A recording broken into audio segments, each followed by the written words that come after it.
Hi everybody, welcome back to the Gallowgateshots YouTube channel and podcast. We are back with another match preview after the 4-1 victory against Everton midweek. We now turn our sights towards Southampton. I'm Scott, I'm your host for this one, and I am joined this week by Kris, Iain and Andy. Kris, are we still buzzing off last night's 4-1 victory? Yeah, I'm still buzzing off the Spurs result as well. I'm absolutely cloud nine at the minute, mate. I put a tweet out late last night after we had done our recording, just saying like what a time to be a Newcastle United fan. I'm more and more impressed as each week passes, and how many times have I said this season that we've set a benchmark for Champions League football, for European football, then we'd do it again and again. So, mate, I absolutely buzzing. Yeah, we were all very, very happy with yesterday's result and also the weekends. Iain, I see you still haven't changed the clock, and you're not allowed to now because we're on another streak. So you can keep that clock at 10 to 4. But how are you doing, mate? Yeah, good. Just to echo what Kris said, still buzzing off sort of the last week. Must have watched the Isaac run about 50,000 times today. It's just incredible. So, like Kris was in, great time to be a fan, and obviously we'll get into it. Hopefully another win on the cards on Sunday. Fingers crossed. Yeah, and Andy, welcome back, mate. How are you? Thank you. Yeah, good, mate. Thank you. I feel like the last time I did this, we were horrific, so I feel like a bit of a glory hunter, like coming back when everything's class. But yeah, just echoing what. Yeah, I think so. But I think that was pre-Champions League. That was just at that point, mid-table. We're happy, but obviously we'll get onto it. It's just unbelievable at the moment. It is unbelievable. And another thing that's unbelievable is our sponsor this week. That is Magpin, as always. The Gallowgateshots match preview is brought to you by Magpin. They're the go-to site for high-quality, unofficial enamelled pin badges of Newcastle players, legends, and retro kits. Their website is magpinbadges.bigcartel.com. Seamless, that, wasn't it? No. I mean, it was so professional. That's why I was laughing. So, like I said, this Sunday, it's a 2 p.m. kickoff at St. James's Park. We will face Southampton for the 4th time this season. Kris, Southampton are currently sitting bottom of the league. They've lost 4 of the last 5, with that last game being a draw. Not the last game that they played, but the one out of the 4. They're on 24 points, 6 wins, 6 draws, and 21 defeats, with a goal difference of minus 30. We have to be confident going into this one, don't we? Yeah, I mean, you look at Southampton, you think they're all but relegated. Really, you're just looking and waiting for that R sign to appear, the name in the league. Like you said, we've just played Everton. They were at 19th. Obviously, we've got Southampton set dead bottom of the table. So I think we're a little bit worried going into the Everton game about how fast they might start the game. I think it's going to be the other way around this time. Obviously, we're back at St. James's Park, and they're going to sit back and they try and contain win, hit one on the break, mate. And I just don't think teams can do it if they don't have enough quality. And we've seen so many teams try at St. James's Park, sit back and stop the goals from coming. But we're always going to grab one. We're going to grab one goal. It's just at what point of the game we get that, how resilient Southampton can be in defending.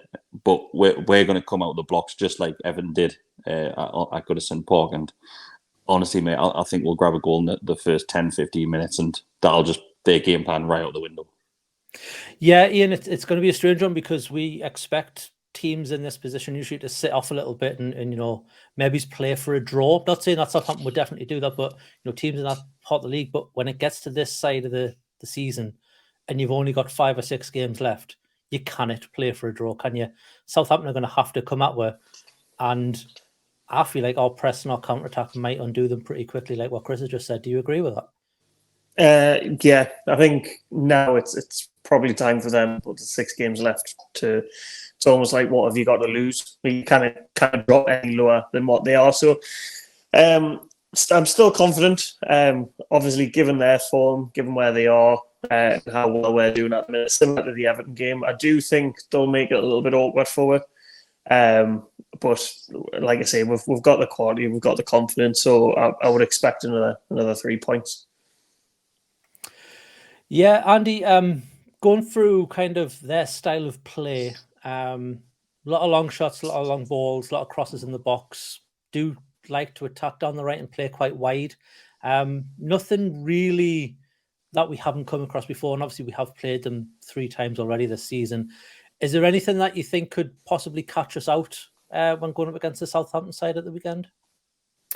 Not necessarily. I think when you look at Southampton's results, it's only been against the big boys where they've actually scored a few goals and caused an upset. So they obviously got 3 against Arsenal, 3 against Spurs as well, I think. Yeah, I think both they ended nabbed a goal 3-3, against. Yeah, so they've shown that when they do turn up, they're not completely useless, even though the table would suggest they are completely useless. I think in this season, even the worst teams are all right footballers. Southampton's problem is that they bought a load of kids in January and in the summer and didn't add any experience. And I think in a game like this, where we are likely to dominate for probably 90 minutes all the way through, I can't see them doing much tactically. They seem to set up 4-4-2. They might try and match the midfield 3. Spurs tried to do that, didn't go very well. So It seems like it's a foregone conclusion on paper. Yeah, we'll talk about some players, Kris, in particular some injuries. Top of that list, which I didn't realise he is, but looks like Ward Prowse is injured, although it was just an illness that they said for the last game, so he may be back. He's going to be a massive miss off their game if he is out, right? If he is injured, may I? But I think with it just being illness, I'll probably expect him to come straight back into that team. Obviously, he's had a few extra days there with playing on the Sunday kickoff, and he's probably the only player that stands out really, because obviously we know how dangerous he can be from set pieces. Very similar to Trippier when he gets a ball on the edge of the box, he can score from a dead ball. That's the only really worry that I can look at that Southampton team. Obviously, you've got Armstrong coming back as well. Obviously, Shea Adams as well is pretty. Yeah, good Armstrong likes to grab a goal. I think he got one disallowed in one of the cup games, didn't he? He got one disallowed. Celebrated against his former team. I think got ruled out. Buzzing. He was buzzing to score against Newcastle. And why wouldn't you be? But it got ruled out. But like I said, Ward Prowse is probably the only one that really stands out. And like I said, that's only from dead ball situations. Just don't give away silly free kicks. We'll be fine. Yeah, we haven't been giving away that many in dangerous areas of late. We've been pretty level-headed. The back 4 of ours is pretty solid.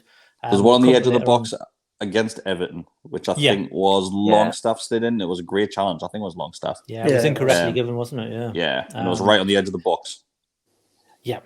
Well, Iain, some more injuries from Southampton. They've got Bella Kotchap, Salisu, and I think these last 3 have been long-term injuries, been out for pretty much most of the season. You've got Livramento, Perraud, and Larius, I think he's called. I think that's how it's pronounced. Obviously, we've mentioned Ward Prowse, we've mentioned Shea Evans, we've mentioned Adam Armstrong. Can you think of any other players from Southampton who you think we'll have to be a bit mindful of, or is it just a case of those new signings haven't really clicked and gelled, like Andy was saying, and we could be looking at another high score? If I'm honest, I don't know a great deal about Southampton. It's one of the perks of not being in a relegation battle. You don't really have to pay attention to that end. I think, if I remember rightly, it was the first leg that brought, can't for the life of us think who it was, brought someone on left side midfield, and he did cause Trippier some problems. I think Trippier was on a yellow card as well, which may contribute to that. I think the only thing that we really have to be careful of is they do have pace up front. Obviously, our back line isn't the quickest. So I think that could be a route into the game for them, is trying to hit us on the counter. But I would expect we're to be switched on with that. And like I said, even though they do have the pace up front, they don't have a great deal of quality in front of goal. I think Stuart Armstrong? He was another one. I think possibly might even have been last season's game. I can't remember, where he looked half decent. But other than that, we talked about sort of last week the Spurs, where they do have the real quality players, the likes of Son, the likes of Kane, that could cause issue. When you look through that Southampton team, there's not a great deal of quality there. And like Kris said, even Ward Prowse, I think, with no disrespect to him, I think it is sort of just dead balls that you have to be concerned about. I don't think he has the quality of, like, say, Bruno, where he can dictate the game and sort of unlock defences. So if we keep our wits about, if we don't get too complacent, I think we should be fine. I'll say this, and then it'll come back to bite us in the arse. It always does. But no, I think we should have enough to see it comfortably. Yeah, I mean that's one thing. Obviously, you have to be careful with, Andy. Is we have just come off a game midweek, and we've seen it in games in the past where we have this midweek game, and then maybe it's a bit leggy, a bit lethargic in the weekend game that comes after. Obviously, we're in a different situation a little bit with Southampton playing the same night as us and having the same amount of rest. But is there any risk of our guys being a bit complacent, thinking, well, it's only Southampton, the bottom of the league. We've played them 3 times already. We know what to expect. Do you think that could happen, or do you think Eddie Howe's got them trained better than that? Yeah, I think if we had a bad manager, I'd be worried about that. But for a fact, even just with how sort of boring Howe's press conferences are, when he always just says it's the next game, every game's hard, he won't let those lads get complacent at all. And the way we play, our style, we can't be complacent. It's all about heavy metal football, run at 100% all the time, always press the ball, always try and turn it over. We can't really play, if we were sort of a possession-based team where you can kind of just knock it about for 10 minutes to get your breath back, then yeah, maybe that does become an issue. But the way we play, I think we've got this really. Just in terms of Southampton players, the only other one I could think of was that Carlos Alcaraz, who scored a few times. Really young lad, Argentinian lad. But again, it's mainly just if our defence is on the game, they're going to need one player to do something amazing. And even then, all we need to do is score 2 goals, which at the moment, that's an out. We're scoring, averaging like 6 a game at the moment. So I can't see it being an issue. I think it's really just a case of making sure we're there and we're sharp and we do our thing. Yeah, agree. Before we move on to Newcastle and take more of a look into that, Kris, just go through some strengths and weaknesses from Southampton. Their strengths are free kicks, obviously, because of world prowess. Regaining possession or stealing the ball, they had it down as coming back from a losing position and protecting the lead. And I think that comes down to their 3 old draws that they've had recently, and they've sneaked a couple of 1-0 wins early on in the season. Weaknesses are finishing, keeping possession, and then defending attacks down the wing. Do you think we could capitalise on that defending attacks down the wing weakness? We saw Isak in the cup and his little assist that he did, where he was on the wing and he just kind of burned past the defender, who I can't remember which one it was now, and managed to get an assist. And we've seen him this weekend as well. On Thursday as well, with what he can do. Are we bothered about the strengths and weaknesses, or do you think we just have to play our game and the results should come our way? It's a bit telling me that one of the strengths is coming from a conceding a goal to recover, but in the sat 20th in the league, that's a bit of a strange stat to be bragging about. Really, it is. It's a strange one, but it's like we're always losing, but sometimes we come back. But sometimes we get back level, then concede again. That's what it sounds like. Do you know what it is? It's from their strengths and what you're going through there. Our strength just outweigh them. Our weaknesses, we don't really have a weakness in the team.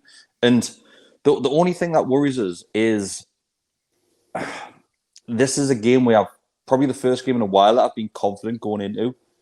And I think we've all, as a fan base, we're probably all still under that mold that Ashley put weight in, where you're thinking, this will be a tough one, that'll be a tough one. And you go back to the Brentford game, then obviously my new game, then you go to the Villa game, and every single one of them, there's been a little part of us where I'm thinking, it's going to be a difficult one tonight, this afternoon, whenever the game may be.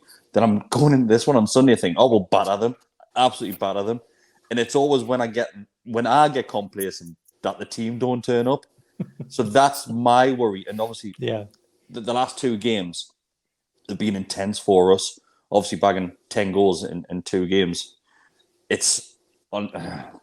just think the lads that need to be top of the game, like Andy said, Eddie Howe probably won't allow it to drop. And if a player does become a bit too complacent, then at this moment in time, there's somebody ready to step in their position as well. It's just maybe with it being 3rd game in quick succession that the lads might look a bit leggy. Fingers crossed it's not the case. But I don't know. I don't think it'll be as high scoring as what it has been the last 2 weeks. Last 2 games, sorry. Yeah, obviously we've got home advantage as well, which could potentially help Iain. We'll move on to Newcastle. Are we expecting rotation? Given that there was 3 changes on Thursday, do you think either those changes will revert back to what we had at the weekend, or do you think there'll be some more surprises up the sleeve of Eddie Howe? You always ask us this question, and I genuinely give an answer, and it's the complete opposite, which is why I'm sitting in my kitchen and I'm not Eddie Howe. And I say that every week. I think, given what Kris was saying, because of how intense the last 2 games have been, there's probably going to be rotation. But again, now that we've pretty much got a fully fit squad, barring St Maximum, the players that are coming in, it's like in terms of quality and what they can give you. I don't know. I think maybe Dan Burn would maybe come back in. All I thought targets, he was fairly solid yesterday. I just think he likes to keep it consistent with the back 4, back 5. So I wouldn't surprise to see him come in. We talked about Gordon as well. We'd like to have him getting a couple of more starts, a couple of more minutes. Could be that he comes in on the right, potentially. I don't think Miggy had his best game. I think what you were saying, he looked a bit rusty. But like I say, we've got now, we're in a position where, yes, the players that are coming in aren't world-class by any means, but they're giving 100% and they're doing a very good job. The likes of Jacob Murphy, who I was literally his biggest critic. I couldn't stand him. I thought, to be quite honest, he was living a lie as a footballer. And he's got the Eddie Howe treatment. He's come in, he's scored 3 and 2 in his last 2.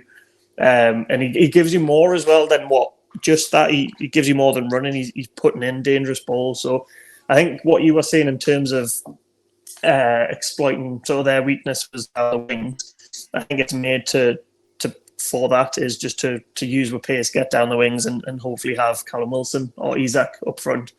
Again, who starts is anyone's guess because they're both banging form. Do you know when Gordon's featured? Has he predominantly came in on the left-hand side, though? He's done a bit of both, hasn't he? Yeah, he's a mix. There was the first couple of games he played literally across the front 3, but predominantly has been on the left. But then with how well Joe Willock and Joe Linton play in that interchange, I cannot see him coming in on the left. That's what I was thinking, yeah. Scott, I think he'll probably stick with Miggy for this one. I think he'll give Miggy another chance because Miggy looked a bit off the pace against Everton, he did. And I think everybody could see that. You could tell that he had been sidelined for a little while. I think he'll put him in front of the home crowd and see what Miggy can do this one. Yeah, I think personally, the only change we might make, and this is all dependent on whether he's fit or not, is Kieran Trippier. Obviously, he took that knock just before half time, which it seemed pretty bad, and he maybe ran off. But I don't know. I think if he's going to rest him, this is the game to rest him in, where we could probably afford to have the likes of Mankey or even Jacob Murphy playing in that that right back position as a bit of cover, give a bit of rest to Trippier, or even just playing for a half if he's needed at the end of the game. Andy, we heard today that St Maximum is potentially out for the rest of the season from some journalists in the media, and then obviously St Maximum goes on to his Instagram stories and he's sprinting up and down the pitch. So we don't know what to think when it comes to that. But just to touch on St Maximum, obviously he's been out of the squad for a couple of games now, and we haven't really missed him. But when he is fighting fit, does he come back in to the squad for you, or is it a case where he's now going to be an impact sub because, like Kris said, the likes of Joe Willock, Joe Linton are doing so well on that right-hand side? Yeah, well, the first thing is he must have a backlog of videos of him running, because every time he gets allegedly injured, he's always releasing a video like 10 minutes later, which is always a bit strange. But yeah, I don't think Howe is the sort of manager to always just automatically put a player in. He trusts the team that's just played, and he trusts his own eyes from the last game. He obviously understands St Maximum's quality, and some of the stuff he was doing before his injury was some of the best football he's played for us as sort of an all-round game. Obviously, in Bruce Ball era, not to bring that up, but we saw him do amazing things, but it was always kind of the exception in the game, whereas now we've got the luxury of being a good team, and we can just every now and then give him the ball and say, go and do something, and he fits into the side. I think what will probably happen is, if he is fit again, he'll start on the bench, and when we get to 60, 70 minutes, when Howe likes to make his subs, he'll come on, have a bit of a cameo, and ask to impress. But I think this is one of the main things we've seen in the second half of the season, which we maybe didn't see in the first half of the season, is bringing people off the bench and actually going, all right, he might do something. Like Iain said before, when we were bringing Murphy on every single game first half of the season, it was always like, right, well, that's just to save Miggy's legs. He's going to do absolutely nothing. Whereas now we're seeing Gordon come on, Isak coming off the bench and being a prime Henry regen. Just it's a great position to be in, definitely. It is. It's always nice. I think we've in some of the match reactions and some of the match previews, we've looked at the benches and just been thought, that's pretty weak. That's a shoestring bench. But now we've got players back from injury, and I think the only player that's on the injury list is Emil Kraft, and obviously he's been out all season. So the fitness of the players is coming at the right time of the season for us. So like you said, the bench is looking a lot stronger, and they're making an impact when they are coming on. Even Anthony Gordon, yes, he hasn't got an assist, yes, he hasn't got a goal yet, but he's working his arse off every single time he comes on, and you can see it. And I think, was it West Ham where he won that ball deep in his own half, which started the move to the fifth goal. Yeah. So it's going to be interesting to see. We'll come on to our predictions. This will be a fun one, given how many goals we've scored over the last two. Kris, you kind of already give away you don't expect a high scorer, so I'll start with you. It depends what class is a high scorer these days. Anything over 7. Obviously, we scored 6 against Spurs, 4 against Everton. Yeah. I'm not saying it won't be a high scoring, but I still think we've got 3 goals in one, and to me that's still a high scoring game. Yeah. I think we'll win 3-1. 3-1, and I think it'll be pretty comfortable throughout. I think, like I said at the very start of this, I think Southampton will just sit back.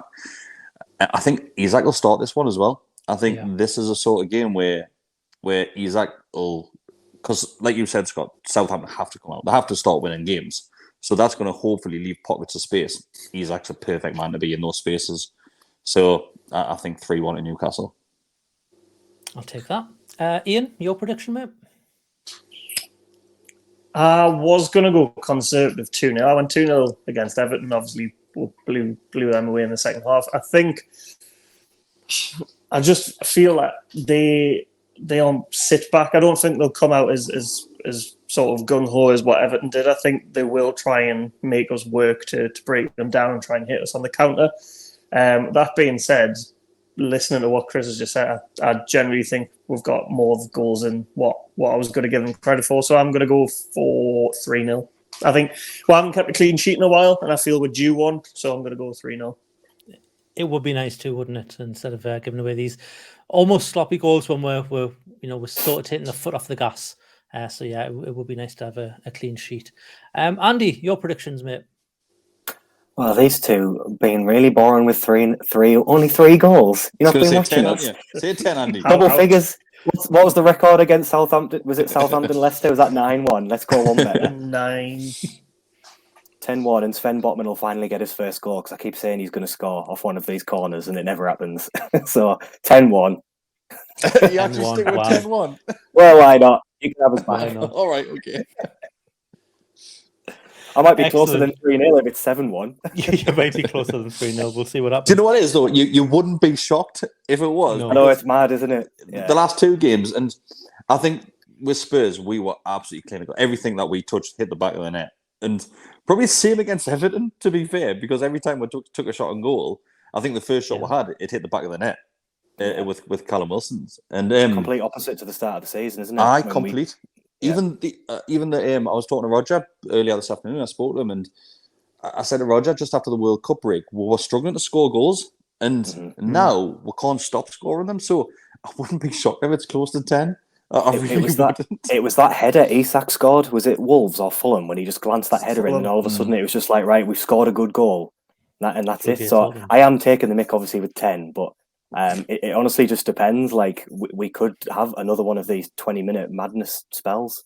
It seems like the lads are like in competition with each other. See who can score the best goal or create the best chance. Yeah, every single one of them, man. Like Willock sat there thinking, I've got assist of the year in the bag here against Spurs, and then Isak skins the entire team. But even the shot that Willock had, that Pickford, great save against Everton. That was honestly, that would have been up there goal of the season for me. That was like that Dele Alli goal Where he scored that time. It was great, absolutely great. And like all the lads are just having competitions with themselves, and you can see on and off the field they are absolutely buzzing with their football at the minute. Honestly, they love it. Play for this football club, and like I said, I wouldn't be shocked if we do go and absolutely smash them. But I'm still going conservative. 3-1. I'll be disappointed if we don't get another fan statement after this game, because that's 2 in a row where we've done the club's release a statement. Hat trick of fan statements. Wow. No, it would normally be the manager with Southampton, but our Hasselhutel's been showing the door, and so we'll see if we can get it from the fans this week. I'm in two minds. I think we'll smash them, but I think they'll get a couple of goals. I think we'll go like 3-4, and then they'll pull a couple back. But it'll not be like to where it's a problem. It'll just be a couple of either a penalty or something daft like that they'll get, and that'll just kind of bring them back into the game. So I'm going to go for 4-2. I think it'll be a end-to-end game. Well, I say end-to-end. I think it'll be all us attacking, but I think they'll get a couple of chances, and I think they might take them just because they're grasping on for their dear lives down there, unfortunately. It's a shame because Southampton have always been down around that part of the table with us.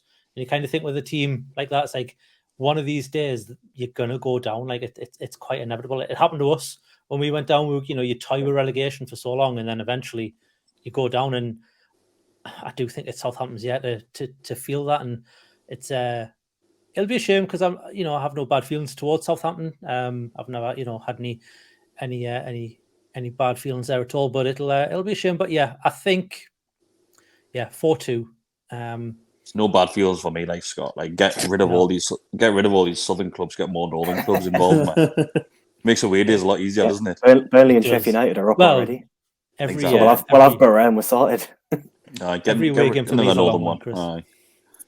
Aye, true. And home games. Not next season, mate. When it's Champions League football, just be around the corner from you. Fingers crossed. Do you know what it is? Yesterday, I got my passport out for the reaction, and I realised I don't need a passport to travel through Europe. It was pointless. Brag about it. Brexit, eh? Really Brexit. Really Brexit. Anyways, we will wrap that one up unless anyone has anything that they want to add. No. Good. Okay, well, thanks everybody for watching. Thanks, Chris. Thanks, Andy. And thanks, Iain. Welcome back, Andy. If it's not 10-1, we might not get on another video, but we'll see what happens there. No, I jest. Thanks, everyone, for watching. If you like this sort of content, please scroll down from this video and hit the thumbs up. It'll get this video into the feed of other Newcastle fans and some Southampton ones as well. While you're down there, if you want to hit the subscribe button, that will help us out massively as well. We are so close to 10,000 subscribers. Do you know the number, Chris, from I think it's around about 70, mate, thereabouts, give or take 70 left. So if you haven't subscribed already and you want to be the 10,000th subscriber, you could be. So go down and hit the subscribe button, and you might be that one who tops over. You might win something as well. The 999. Might win. You might not. Well, we'll win something because we'll eventually get the Battle of the Kits Keeper edition, and I've been waiting. That's your prize. 2 years for that. Your prize is the Battle of the Kits. So yes, everyone that watches it, just subscribe. Costs nothing. Like, even if you delete your YouTube app after, just subscribe. Like, it's fine. Just get rid of 10,000 because I really want to see these goalkeeper kits. Get your mom to subscribe. Get your girlfriends, boyfriends, brothers, sisters, dogs and aunties, whatever else. Get them all subscribed, and well, I'm sure we'll be over that 10,000. If you want to go one step further, though, and you want to give a little back, you can become a member of the Gallowgateshots channel. It's $2.99 a month, and that gets you early access to all of these pre-recorded videos, as well as access to the Telegram group. That Telegram group was pretty buzzing last night, and it has been all week. No doubt. It's been all season, mate. Well, yeah, all season, to be fair. No doubt next Monday, it's going to be even better. If Andy's prediction comes to fruition, it's going to be absolutely jumping. So we'll see what happens there. But it better not finish 9-1. Could you imagine? Or 11-1. Could you imagine if it was 11-1? 10-2. But thanks, everybody, for watching. We will see you probably for a reaction for the Southampton game. Always Smiling Faces podcast will be out on Monday as well. But we will see you all in the next video. Thanks, everybody. Bye-bye.